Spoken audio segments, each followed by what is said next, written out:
Thank you very much. Thank you both so much for your hard work, and I think you've got both incredible responsibilities and are handling it well. I was concerned about SIGAR's high-risk report in January for Afghanistan, and as I know it won't surprise either of you to know, based on my history of this committee, that I was particularly concerned about the contract management identification. We have more contractors on the ground in Afghanistan than we have active military, as you all are well aware.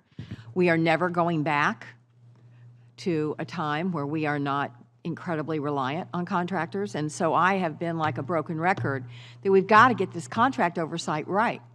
Now, this report came out before the report that we learned about the $50 million that went to New Century Consulting to buy Porsches, Alfa Romeos, a Bentley, an Aston Martin, a Land Rover, prohibited weapons, as well as questionable, unallowable expenses and $420,000 in salaries for spouses or significant others of the CFO and the CEO. So I need to know what your sense is about this. And I need to know who was supposed to be overseeing that contract.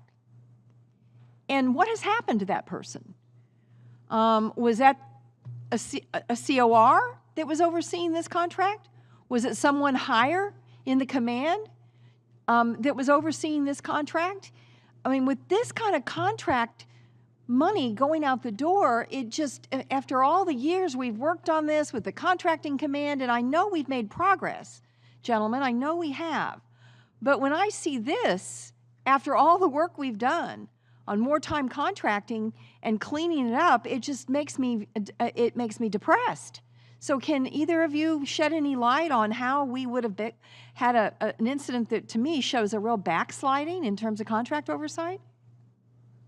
Senator, I have to look into the specifics that you're bringing up. But that said, we have made very clear that the contracting that's going on in Afghanistan must be focused on the combat capability that we are bringing there, that we are going to work with the international donors to address other aspects of development in the country. And I want a review board that is actively, perhaps with its own IG, going to be looking at each of these. And I want continuity of efforts on contracts so people, once they sign a contract, are held accountable for the life of that contract. And right now, I cannot assure you that I've got that, but that's the direction that we're taking this. Senator, if I could just follow up on the resources. We have worked very closely with the SIGAR, and I think one of the positive changes that's taken place over the last couple of years is, as opposed to just providing a report, we have been really looking at lessons learned and try to incorporate those. We tried a few years ago to move much of the money that we were providing to the Afghans on budget. That didn't work out, and we've significantly reduced the amount of money on budget, meaning that we now are directly dispersing those funds, and we have direct oversight. Secretary Mattis mentioned in his opening statement the compact that has been now signed between the embassy and President Ghani as well, which has given us now visibility into the Afghan organizations as well.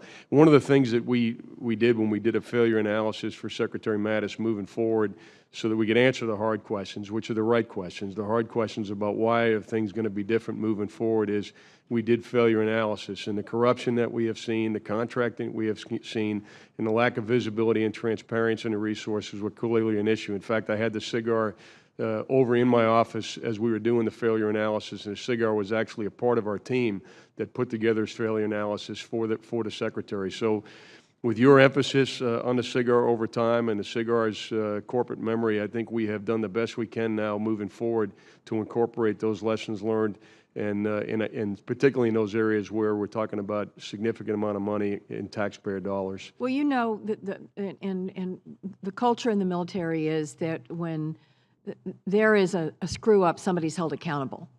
And who's held accountable is a big deal as to whether or not that screw-up occurs again.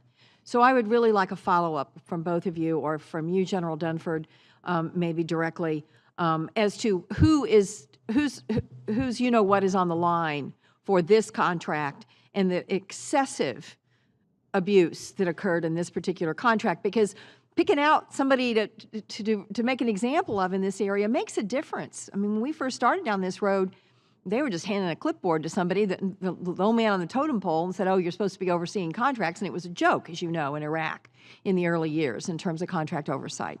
So I need to know that somebody's held accountable for the Alfa Romeos, the Bentleys, in being bought in Afghanistan. Senator, I'm not familiar with the details of that contract, but we will certainly get that to you right away. Thank you.